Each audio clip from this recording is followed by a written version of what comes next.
Hi, everyone. Thank you so much for joining us today for our Age-Friendly Geriatrics Tele-Echo series. Today's focus is going to be on advanced care planning and cultural considerations for Middle Eastern patients. We're going to start off with just some introductions and announcements, moving on into our didactic, and then following with our closing and our reminders. As you all know, you are muted upon entry. So if you do have any questions or anything, feel free to unmute yourself and introduce yourself before your question. We will have time at the end for questions. This series is accredited by our CME department. So the University of California, Irvine School of Medicine designates this live activity for a maximum of 1 AMA PRA Category 1 credit. Physicians should claim only the credit commensurate with the extent of their participation in the activity. And the California Board of Registered Nursing does recognize CME credit as transferable for their members, and nurses may receive CEUs after submitting their UC Irvine attendance certificate directly to their board. So do be sure to fill out the CME form at the end of this session. I will also put the links in the chat if you do want CME credits. This project is supported by the Health Resources and Services Administration, and this information or content and conclusions are those of the author and should not be construed as the official position or policy of HRSA, HHS, or the U.S. government. We always like to start off with our introductions. So if you can, we have a lot of people on the line. So if you can put it in the chat, we always love to see who's joining us today and from where. So if you can put in your name, your role, your site, and your location into the chat, we would love to see who's joining us with us today. And while you do that, I'll go ahead and have some of our hub team members who are on the line today introduce themselves. I'll get us started. My name is Nika Seville. I'm the project manager for our geriatric workforce enhancement program here at UC Irvine Health in Orange, California. And we do have Dr. Pereira on the line. Hi, everyone. I'm Manisha Pereira, one of the geriatricians here at UC Irvine. I practice at the Senior Health Center in Orange, and I also do skilled nursing facility work as well. Thank you, Dr. Pereira. And I think Dr. Sakel and PA George will be joining us later. Let's see who's on the line today with us. We have some people from Massachusetts joining us, from UCLA, from San Bernardino County, from Sacramento and Folsom, San Joaquin, UCI. Again, thank you all for being here today. If you haven't introduced yourself, go ahead and put it in the chat. We are very lucky to have Dr. Rahimi joining us today to present on advanced care planning and cultural considerations for Middle Eastern patients. Again, thank you, Dr. Rahimi, for being here. If you can go ahead and introduce yourself, and I'll go ahead and let you share your slides. Hi, everybody, and thank you for joining us on this beautiful, in California, it's cloudy. I'm a primary care internal medicine physician, and I have been with UCI for the past 10 years. I work very closely with the geriatric department here at UCI. Today, I have the pleasure of talking to you about advanced care planning, and especially with the focus on Middle Eastern patients. Are you able to see my slides okay? We can, yes. Very good, very good. So let's go ahead and get started. Our objectives for today would be briefly to describe and define what is advanced care planning and what's advanced directive. We'll talk briefly about the history of living will, pulse, and advanced directives. And I'll talk a little bit about diversity in Middle Eastern patients. When we talk about Middle East, you know it's quite a bit of diversity, and that does impact the patient perception and what they would like to hear from their providers regarding advanced directive. Many times when I talk to physicians, they tell me they don't really know what is the Islamic ruling regarding advanced care planning and advanced directive. So I briefly touch on that. Not only the providers, but also many of the patients themselves don't know what are the Islamic rules regarding advanced care planning. So I'll mention about that. IMANA is the Islamic Medical Association of North America, and quite a number of the information I'll be presenting today is coming from IMANA website. We'll talk briefly about some of the barriers to advanced care planning for this patient population, as well as some of the strategies that I think will be helpful to enhance this discussion within the Muslim community. Advanced care planning is a discussion. It's a discussion between the provider and the patient to prepare for the future care. What type of a care the patient would want at a time that they're not able to speak for themselves. It's a discussion about the goals of care, their values and preferences, and what type of a treatment they would want. And I usually emphasize this. We have a lot of treatment options available. It's not only what we have or what we can do, but what patient wants us to do for them. And it's a time to translate patient's life experience into some medical decision. As physicians, we like mnemonic, ACP, ask, communicate, and put it in writing. Advance directive is a legal document. It's not just a discussion. We'll take one step further. We'll talk about putting this medical care that patient wants into writing, and it will only become effective when patient can no longer make the decisions for themselves. Something I always mention to my patient is advance directive is not written in a stone. It can always be changed. Some of the examples of an advance directive are a living will, POLST, a healthcare proxy, or an advance directive.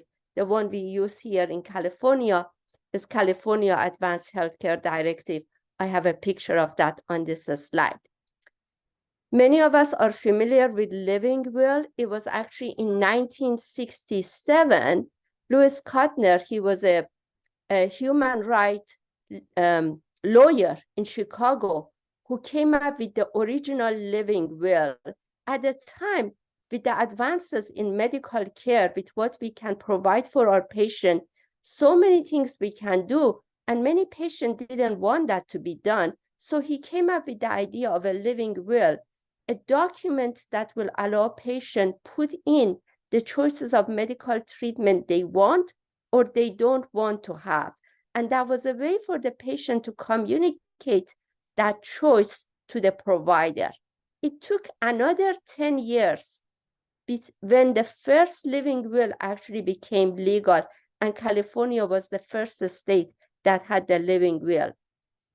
By 1992, almost 20 years later, all 50 states have passed a living will legislation. Looking back in the laws, the Patient Self-Determination Act was a federal law in 1990.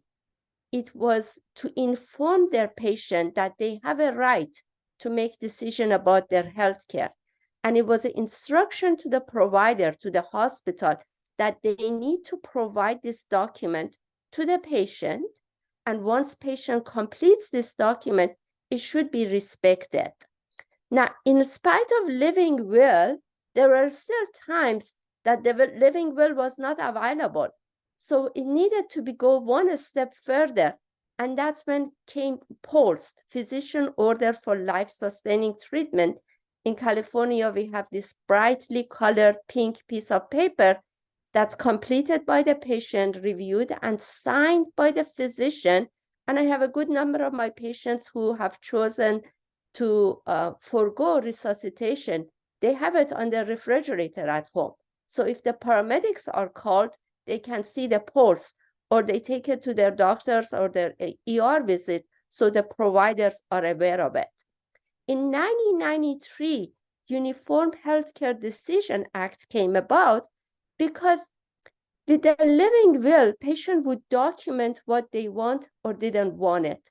But when a time came where something was happening that was different than what they had documented in the living will, the question would arise, What should we do now? So it came about the advance directive so that patients not only would document their values and their priorities about their healthcare, but they could also name a person to be the medical decision maker for them. So so-called what we use advanced directive. Advanced care planning is challenging for all of us. Looking at the US population, fewer than 1/3 of the general population has completed the advanced directive. During COVID, when we were hearing on the shortage of hospital beds, ICU rooms, and intubators, only 1% of those people who were surveyed noted that COVID-19 motivated them to complete an advanced directive. There is also quite a bit of diversity in the US patient population. And there is quite a bit of difference. When we are looking at the whites, approximately 52% of them have an advanced care planning or advanced directive. It's only 18% among Hispanic, even lower among African American, 15%. This was based on the data in 2017. When we look at the patients from Middle East, there is quite a bit of diversity. Diversity in religion.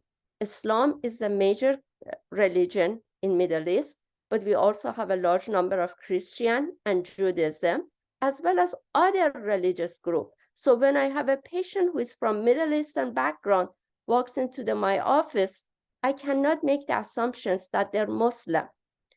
The other thing is ethnicity. Majority are Arabs, Turks, and Persian, Kurds, and Azerbaijanis, but we also have Baluch, we have Greek patients, Assyrians. That difference in ethnicity also affects how the patient views advanced care planning. There are more than 60 different languages that are spoken in Middle East. Majority, as I mentioned, are Arabic speaking, Persian, Turkish, Greek, Kurdish, Hebrew, Urdu, Hindi are a few other examples of these 60 different languages. Now, looking at the United States, the data that came in 2020, approximately 40 million people in United States are Muslim. Majority of them are Sunni, 55%. 16% are Shia, someone like me. And many of them define themselves as non-denominational.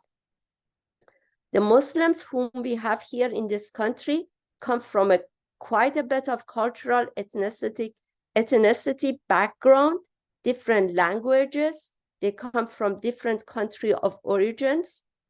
There is a difference whether they are first or second generation immigrant coming from Middle East, and whether they're religious or sectarian, that influences their decision. Many of them are from different religion denomination. Even within the Muslim population, not everybody follows the exact same rules. And at the same time, the level of religiosity between this patient population is quite different. Things for us to consider as we're talking to our patient about advanced care planning. The point I'm trying to make is not to generalize, not to make the assumption that all people from Middle East or all people who are Muslim think the same way. Looking back and paying attention to a little bit of a detail regarding Islam, the cornerstone of Islam is belief in God. In Arabic, the word God is called Allah. So if a Christian, a Jew, a Muslim speaking in Arabic, they will refer to God as Allah. It's the same God for all of us. As a Muslim, I think of God as above all creation. We think of God closer to human, closer than his or her jugular vein. God is the center of thinking, our actions, and our attitudes of Muslims. Islam, by definition, if you look at the dictionary, And what I feel as a Muslim, it means it's peace. It's about submission and purity.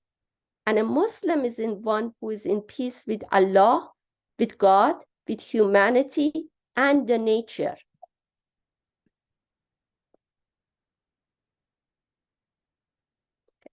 As far as Islamic laws, they come from Quran and they come from Sunnah. So Islamic laws, we think of it as this is Allah or God's command for Muslim, a practical guide for us to know what we should do every day. It's a comprehensive code that affects both our private and public actions. Holy Quran is a direct message of Allah to Prophet Muhammad. And if you go anywhere in the world and you ask for Quran, it will be exactly the same one in Arabic. And if you look at it, there is no difference between a Quran you find in Saudi Arabia versus Iran versus Palestine versus here in America.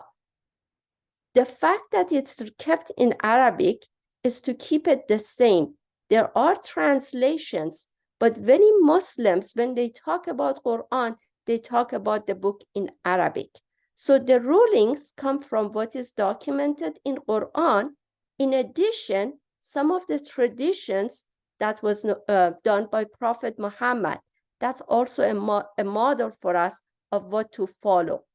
Now you may say, okay, advanced care planning, advanced directive was not available when Quran was revealed to Prophet Muhammad, or at the time of our Prophet, there were no hospitals, no living wills. So the scholars, which we refer to them as mujtahid or mufti, those are the ones who have been trained and have the education and training to look at the Sunnah and look at Quran and define the rules as time goes on, the rules that are needed for our everyday life nowadays. From an Islamic perspective, the human body is the trust from God, and we are supposed to protect and enhance our body to fulfill the purpose of creation. We are obligated to protect our body. We are obligated to get medical care.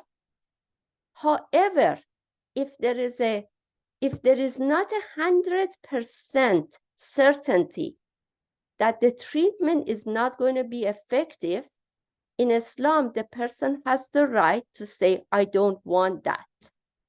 But we are encouraged as a Muslim to get preventive care. We are encouraged to get vaccination and cancer screening. At the same time, suicide and active euthanasia are not allowed in Islam. And a body should be treated with dignity, not only as long as we're alive, it should be kept with dignity and respect, but also cremation is not accepted in Islam. So much so that if one of our community members is passed and there's a concern about the expenses of burial, the community members chip in and help to provide the resources, the financial resources that's needed. Having said that, this is not incompatible with person's autonomy to decide what type of treatment they want or they don't want. If a person who's terminally ill, they can refuse treatment and they can let that process take its course naturally. And the Quran reminds us that there are times when human beings need to recognize their own limits and entrust nature to take its own course. Looking at the Islamic theology, patients are not prohibited from seeking medical care. It's allowed for a patient with an illness to abandon seeking medical treatment in certain conditions. And this is from Al-Ghazi. He is a well-known scholar within the Islamic society, particularly the Sunnis, that is telling us on the following condition, patient can forego treatment. One situation is when a person suffering from chronic condition and recovery is unlikely. Patient can easily say, I don't want additional treatment. Terminally ill patient, and the patient is terminally ill and death is imminent. That patient and family can refuse additional treatment. Or a time that a person themselves chooses to stay patient with the hope that their illness that they're suffering from will elevate his status in sight of God, to be with God, to be in peace. And all of these are documented in the following site I have, an Islamic view of implementation of advanced medical directive. This was in Malaysia. This is an example from Jordan. You know, I've been working on advanced care planning for the past 5-6 years. When it comes to looking at the literature and what has been done, I find a lot of information. But when I was looking for details specifically for the Muslim community, there's actually not a lot that has been done. Not here in the United States, not in Europe, and even in Middle Eastern countries, advanced care planning is a new idea. And we don't have a lot of studies and research. We don't have a lot of information regarding this. This is something I found from Jordan. It says there is no prohibition in Islam to refrain from putting a cancer patient on life support or respirator or dialysis if the medical team has confirmed that and they are certain that there is no hope of benefit for the patient. That condition is this reported and approved by medical provider, no less than 3 physicians or specialists who are making that judgment. I'm using this mark to make sure to emphasize the importance of knowing the prognosis. Many times patients are going to seeing different specialists. For example, they're getting treatment for their cancer, and the note says this is palliative care, but the patient feels they're getting cured. They feel that they're getting treated for their cancer. So I want to point in here that is very important for the patient to know their prognosis. Many times we're taking care of patients in the hospital setting. A junior member of the team comes early in the morning. The family asks about what's going on, what are the lab values, and the junior member of the team will say, oh, the creatinine is improving, or the hemoglobin has improved, or the potassium that was high is not back to normal. And the family gets the impression that the patient is improving. They're going to get better. When in reality, it was simply dialysis who take care of the condition temporarily. The medical illness is still there and it has not been cured. So our communication makes a big difference in our discussions. Looking at the Islamic Medical Association of North America rulings, they don't believe in prolonging the misery of dying patients who are terminally ill or in a persistent vegetative state. When death becomes inevitable, as determined by a physician, the patient should be allowed to die without unnecessary procedure. But then again, the emphasis that the physician should provide the family with information regarding their prognosis, that this illness is terminal. While all ongoing medical treatment can be continued, no further or new attempts should be made to sustain artificial life support. And if the patient is on mechanical support and there is no chance of recovery, this can be withdrawn. These are all within the Islamic rules and documented at Imana's website. Islamic teaching endorses planning ahead. When it comes to advanced directive, we as a Muslim are actually strongly encouraged to make plans and to put it into recording, documented. Imana recommends all Muslims to have a living will or advanced directive, and it does advise patients to choose a healthcare agent and inform their agent of their wishes of what type of care they would want to receive at a time when patient is not able to speak for themselves. There is actually a sample of a living will that is more specific for Muslim patients at Imano website that providers can access. This is a note from Prophet Muhammad, who has said it is not permissible for any Muslim who has something to will to say for 2 nights without having his last will and testament written and kept ready with him. So it's the emphasis that the living will is very important, and Islam encourages Muslims to have a will written down as soon as possible.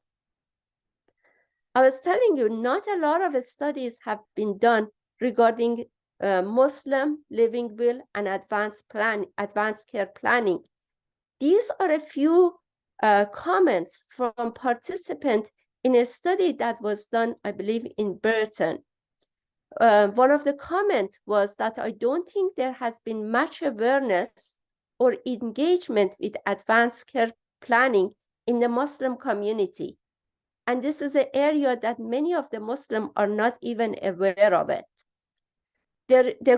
Another person commented, there could be reluctant because they're not aware of what is allowed in Islamic theology.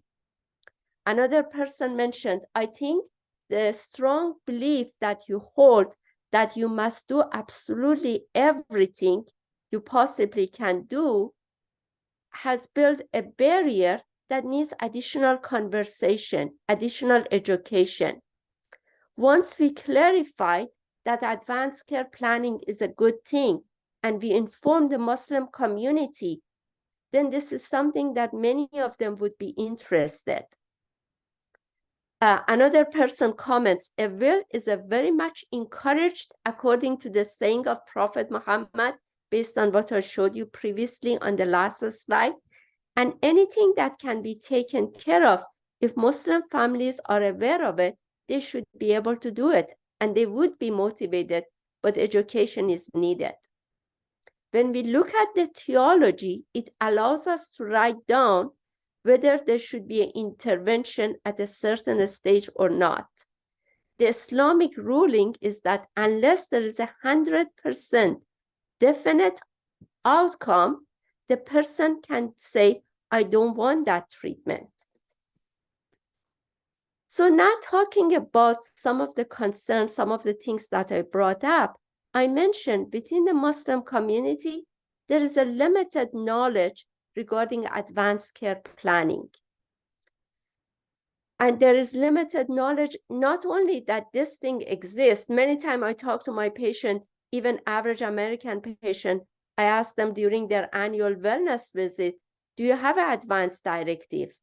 And the response I get sometimes is say, yes, I have a living will, it's at home. Or yes, I do have funeral planning. So many patients still don't know what are we talking and what are some of the details regarding the care they want to receive in the advanced care planning. That's the area we need to provide education.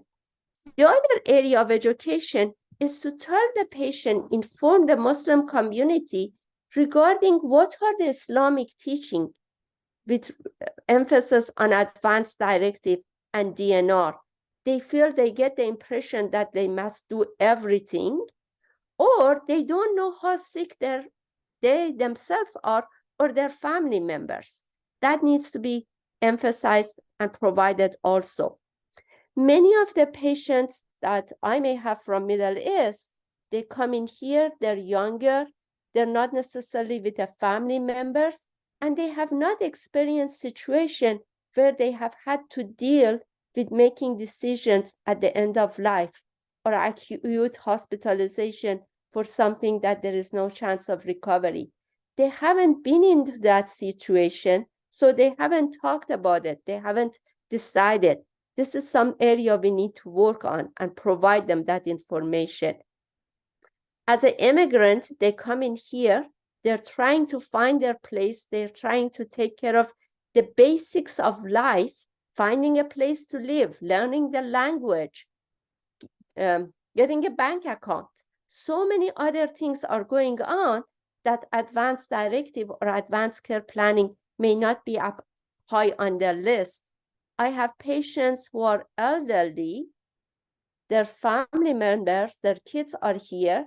So mom and dad come to live here. They have had a green card. Now they become citizen. They get Medicare.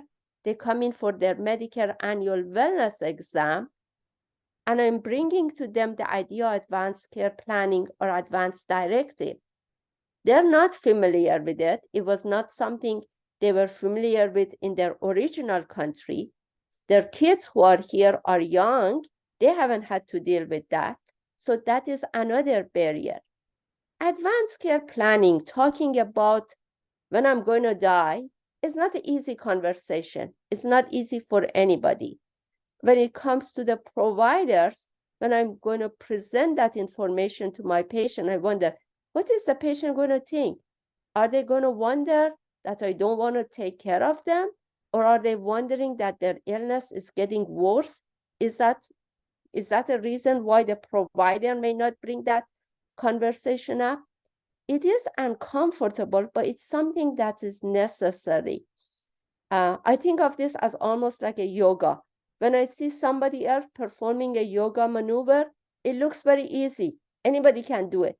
But when I do it myself in the beginning, I realize, maybe I don't have enough training for that. But as I do it more and more, I become more comfortable with conducting that conversation. So I encourage providers to practice and start this conversation with all their patients. And as I do the conversation, I learn a lot from my patient.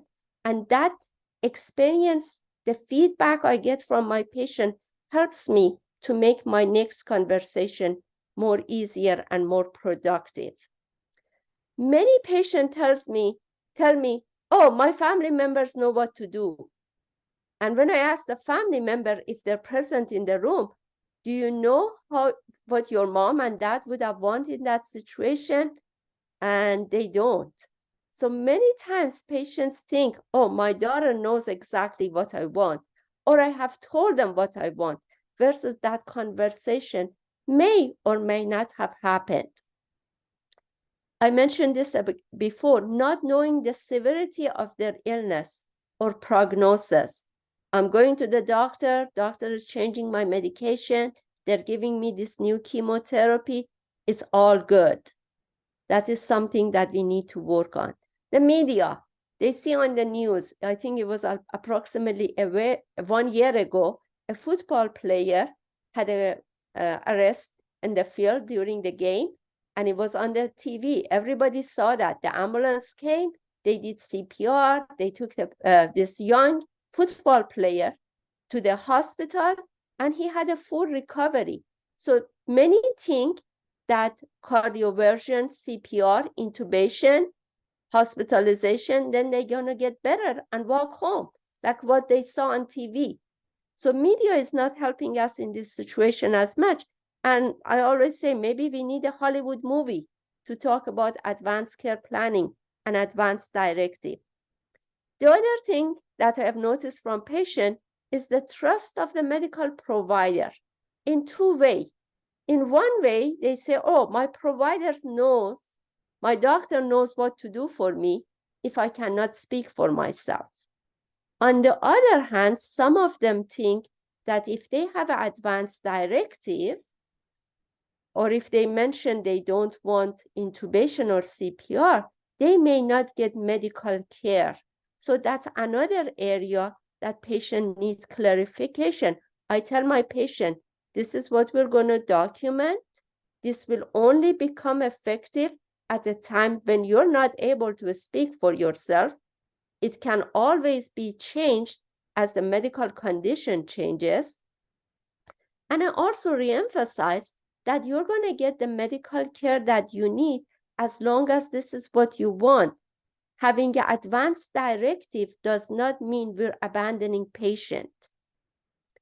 The other thing that with the emphasis in Middle Eastern patient is decision making is shared by the family. It's very common for us that when we want to make any decision regarding medication, what medicine to take or not to take, what doctor to go to, what surgery to have or not to have, we share it with family. I share that with my kids. Okay, mom is going to do this. What do you guys think? And as a family, we decide on that. That's very much a centerpiece of a lot of Middle Eastern patients. And the other thing I have noticed is many of them tell me, yes, I do have a living will. Where is it? I don't have a copy of it. Can you share it with me? Yeah, it's at home in a safe box. Okay. So what do we need to do? Things that we can do is providing educational seminars, especially at the community center, particularly if possible at the religious center, to provide information for the patients and their family. And if that can come from a clinician or a provider who is Muslim, it will be more effective. Providing informational videos, pamphlets about advanced care planning, but in such a way that is designed for a Muslim patient.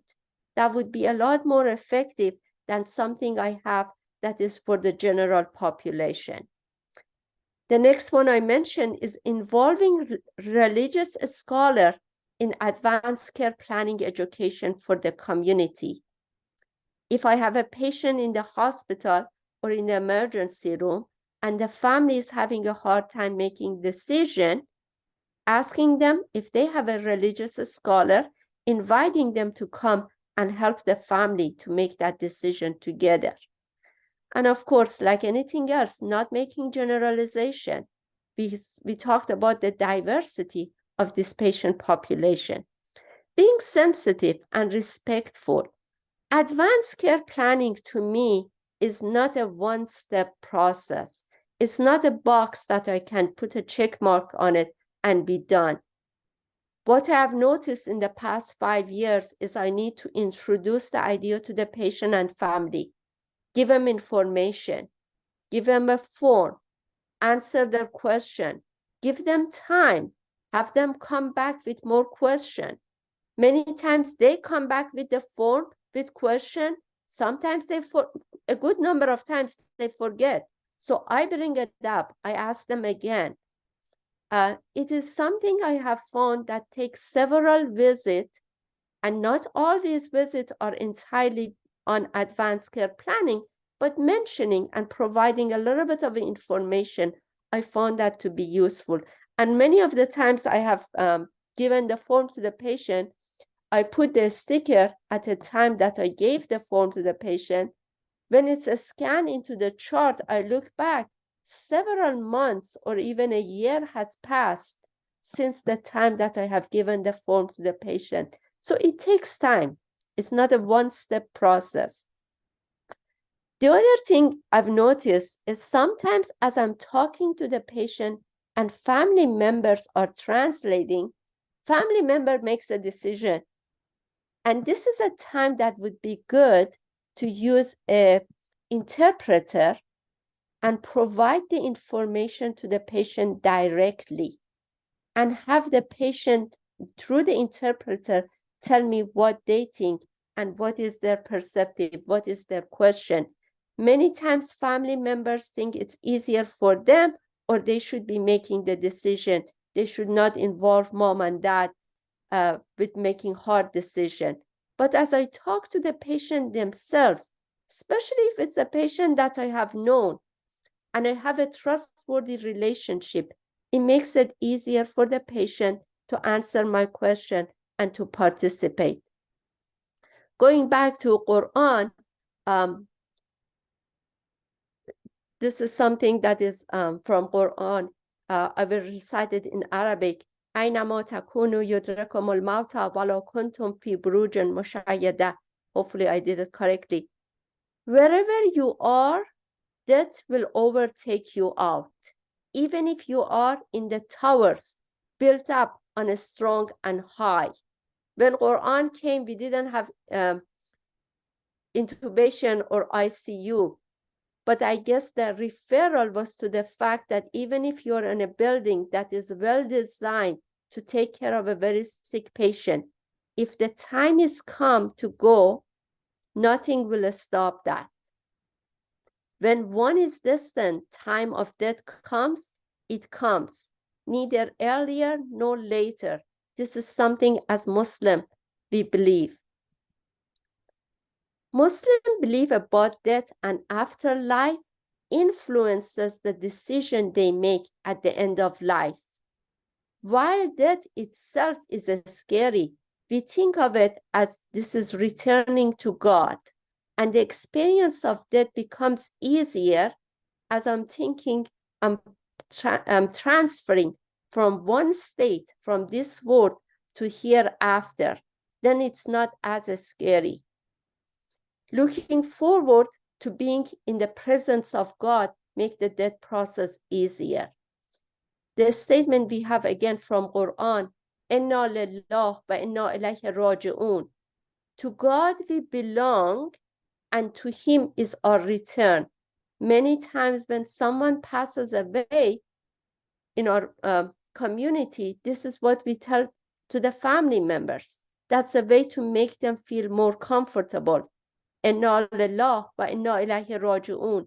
To God we belong and to Him we will return. This was my